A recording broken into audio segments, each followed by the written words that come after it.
Konflik udara antara Pakistan dan India pada 7 Mei menjadi antara pertempuran udara terbesar Asia Selatan dalam tempoh lebih 50 tahun. Operasi ini diketuai oleh Skuadron nombor 15 Cobras Tentera Udara Pakistan yang menggunakan pesawat pejuang J-10C buatan China bagi mempertahankan ruang udara negara daripada serangan udara besar-besaran oleh Tentera Udara India IAF.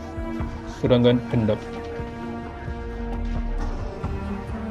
Radar Pakistan mengesan pergerakan puluhan pesawat India memasuki ruang udara utara negara itu mencetuskan tindak balas segera oleh PAF. 18 daripada 20 pesawat J-10C milik Skuadron Cobras digerakkan dalam operasi pertahanan udara berskala besar. Hasilnya, 6 pesawat India termasuk 3 Rafale dan 1 Su-30 MKI ditembak jatuh menggunakan peluru berpandu jarak jauh PL-15. Strategi serangan balas Pakistan berdasarkan risikan tepat membolehkan mereka mengawal tempoh pertempuran dan mengelak kehilangan pesawat sendiri. India pada awalnya cuba menafikan kehilangan pesawat, namun akhirnya mengakui kesilapan taktikal selepas tekanan antarabangsa. Kejayaan ini menyambung legasi Skuadron nombor 15 yang terkenal dengan konflik lalu seperti Perang 1965, 1971 dan Operasi Swift Retort 2019.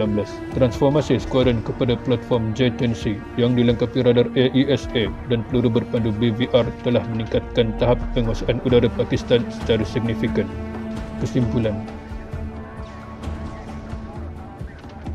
kejayaan operasi udara pada 7 Mei memperkukuhkan kedudukan strategik Pakistan dalam menghadapi ancaman India serta membuktikan keberkesanan modernisasi ketenteraan negara itu. Skuadron nombor 15 Cobras bukan sekadar pasukan udara elit, tetapi simbol keupayaan taktikal dan semangat pertahanan Pakistan.